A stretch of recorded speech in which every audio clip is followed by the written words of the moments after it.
नमस्कार, मैं हूं निशा शर्मा और आप देख रहे हैं राष्ट्रीय जगत विजन न्यूज। जंगल बच रहा है या कट रहा है, एक सवाल जो सिर्फ पेड़ों का नहीं है, एक सवाल जो हमारी सांसों का है, एक सवाल जो आने वाली पीढ़ियों के भविष्य का है। लेकिन जवाब क्या है? जवाब खुद एक जनप्रतिनिधि के शब्दों में सामने आता है। वो तो कटेगा, उसको कोई नहीं रोक सकता। जो उसमें फंस गया वो कटेगा। हम बात कर रहे हैं छत्तीसगढ़ के पर्यटन मंत्री राजेश अग्रवाल के दिए बयान की। मंत्री जी आगे कहते हैं कि बाबा नहीं रोक पाए तो हम कहां से रोक पाएंगे। बोले डाली कटेगी तो गोली खाऊंगा। हम तो नहीं बोलते भाई, मैं तो कहता हूं नहीं रोक पाऊंगा मैं। कोयला निकाल के रहेगा। एग्रीमेंट किया है सेंट्रल गवर्नमेंट से, मनमोहन सिंह पलट दे रहे हो। यानी साफ है, जंगल कटेगा क्योंकि कोयला निकालना है, क्योंकि एग्रीमेंट हो चुका है, क्योंकि बिजली चाहिए।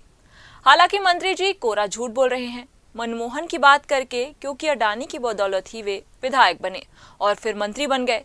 बात यह भी सच है कि बाबा ने कहा था पेड़ काटने से पहले गोली मेरे सीने में चलेगी, लेकिन उनके पास विधानसभा में प्रस्ताव पारित कर रोका गया है। बिना पंचायत के प्रस्ताव के केंद्र सरकार कैसे लीज और एग्रीमेंट कर सकता है, यह भी बड़ा सवाल है।